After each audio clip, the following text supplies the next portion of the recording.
Hey guys, today I randomly wanted to start fairy tale reviews and focusing on the 100 Year Quest manga. Before I do, I want to point out that Fairy Tale was one of those series that was close to my heart growing up, and I never gave 100 Year Quest a shot, so I'm really late to the party with these chapters, but I think it's time to dive into it and see if I'm missing out on anything. And wanted to share the story of 100 Year Quest for any fan who hasn't given it a shot like myself. It's been a while since I even read or watched Fairy Tale, so this should be fun. Let's head into the chapter and see the family of Fairy Tale and what new adventures they're about to go on. In the year X 633, long before the events involving Natsu and the other dragon slayers, a city's on fire, causing great suffering. During the chaos, this person, filled with despair, declares that magic is not an evil power, determined to protect mages and forge alliances.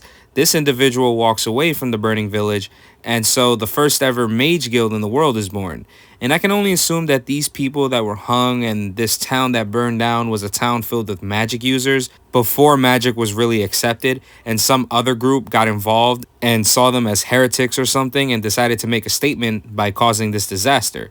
And onto the current day and age, we see Fairy Tale. It's weird. It feels like I'm seeing an old family member again after so long by just looking at the sign. Seeing each member again should be fun. Three new recruits join Fairy Tale, but their experience takes a bad turn. As usual, the members of Fairy Tale are thrilled to have new additions and cheerfully welcome them. Makarov seems unsure about the small number of recruits, as if he had expected more. Mira reassures him that three new members are actually ideal, as Makarov prefers to avoid overcrowding. Suddenly, Gajil, always ready for a fight, starts picking fights with the fresh recruits already. Levy's trying to calm him down, nervous that he'll bully them. Typical good old Fairy Tale behavior. This is how a family is, after all. Everything is going well until one recruit starts bragging about Fairy Tale being the best guild and talking shit about other guilds. You can tell he's the type obsessed with power and claims he will improve Fairy Tale and become its master someday. To become the master of this guild, you got a long list of people that are just way more qualified than you are, dude, so good luck with that. His demeanor just hints at disaster if he were to lead. But Laxus steps in, striking him with lightning. Laxus tells the dude that he has no right to be part of Fairy Tale, making him flee in fear. Come on, Laxus, can't you give this guy a break? You were once obsessed and mad like this guy. Yeah, I know you had good intentions, but give him a chance. Time to figure out why the other two members joined. And Laxus asks them, but one of them is too much in fear to even stick around and runs out. Now, if you ask me, I wouldn't have expected this dude to run out based on his design alone. I thought for sure he was going to be some sort of youngling who learns from someone in the guild and grows, but this dude is gone faster than someone yelling there's alcohol around Kana. The remaining member is a girl named Toka, and she reveals that her sole reason for joining Fairy Tale is to be in NATSU'S guild. This piques the curiosity of other members, prompting Free to ask about her relationship with Natsu. Toka playfully responds saying, "Not just Natsu, my dear Natsu," with hearts floating around her as she refers to Natsu as her sweet darling. Natsu, you just keep stealing all the ladies around there, huh? Lucy, Lizana. Wait, do we still ship Natsu and Lizana anymore? It's been a minute. You guys let me know. But now this Toka chick? Lucy, you're gonna have to fight this chick.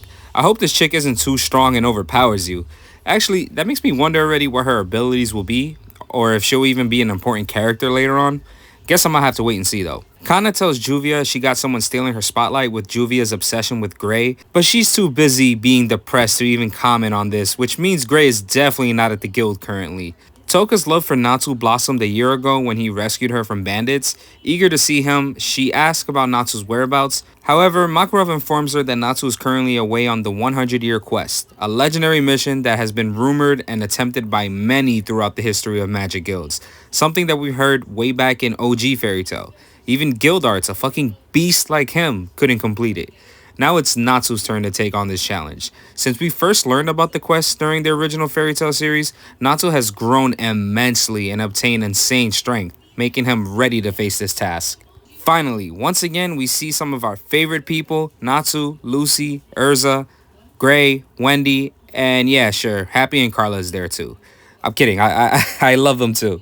This whole crew is on the 100-year quest and run into a land where there's snow, only it's not snow. It's magic particles falling from the sky called Eternano, and their destination is this place called Magia Dragon, which is the oldest guild in the world. Actually, is it Magia or Magia? I imagine it's the guild that old man crying in the beginning formed after the village burned down. But the snow-like magic that's falling must mean they're arriving to this guild pretty soon and arrive to the continent of Jotena, an unknown continent that's deep from everywhere else. This is some unknown territory. Natsu wonders what kind of dragon will be at Magia Dragon, and Gray is quick to call him a dummy if he really expects to see a dragon, and ask him where's the fairy in Fairy Tail. And this can be said for other guilds such as Sabretooth, Mermaid Heel, and so on. And as they're recalling what the 100-year quest is and how no one's completed it, we step into a flashback with Natsu and Shanks. I mean Gildarts. At least Gildarts grew his hair out so he can beat those Shanks allegations. Natsu and Gildarts is discussing the 100-year quest, sort of. Natsu is trying to get whatever details he can out of Gildarts, and Gildarts is like, nah man, you gotta see just for yourself and truly experience despair, trying his best to intimidate Natsu on whatever this quest is. I fucking swear, this quest is giving me anxiety already on whatever power is awaiting Natsu and the gang. Watch it actually be another dragon that's just 10 times more powerful than Acnologia. Natsu stares at Gildarts and bongs his head, saying that Gildarts was trying to be cool when he took this quest by himself, and that's why he failed. He didn't take and trust in his allies to help with this quest, and that's why Natsu isn't gonna fail this quest because he's going with his friends. Finally, the appearance of the Magia Guild. Everyone has arrived and there's a cool dragon statue right on top. Watch that be the dragon that comes to life. It's just frozen now, or some kind of curse or spell is on it. They all enter the guild and find the same Eterano falling and sense someone is here and watching in the shadows. Eyes glaring. It's a goddamn dragon. This is Elefsiria, the dragon of law, the quest giver of this 100-year quest, and he tells them to fulfill his magic wishes. I'm just gonna outright say it, that I think this dragon is the same guy we saw in the very beginning of the chapter, and we got another Acnologia situation where someone can turn into a dragon. I mean, I know I don't got a lot of evidence here, but it makes sense for him to be the one to give whatever this quest is, the one who wanted mages to join forces.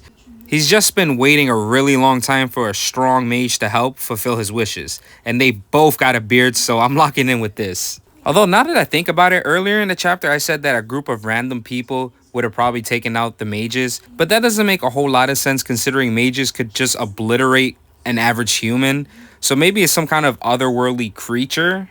That or a fucking army of dragons. But anyways, that's the first chapter of 100-Year Quest and an interesting way to bring the story of Fairy Tail back. I hope I enjoyed as much as I enjoyed Tartarus or the Grand Magic Games, so we'll see how this goes. If you guys enjoyed the video, make sure to hit that like button, comment, share, sub, all that good stuff, and I'm gonna see you on the next one.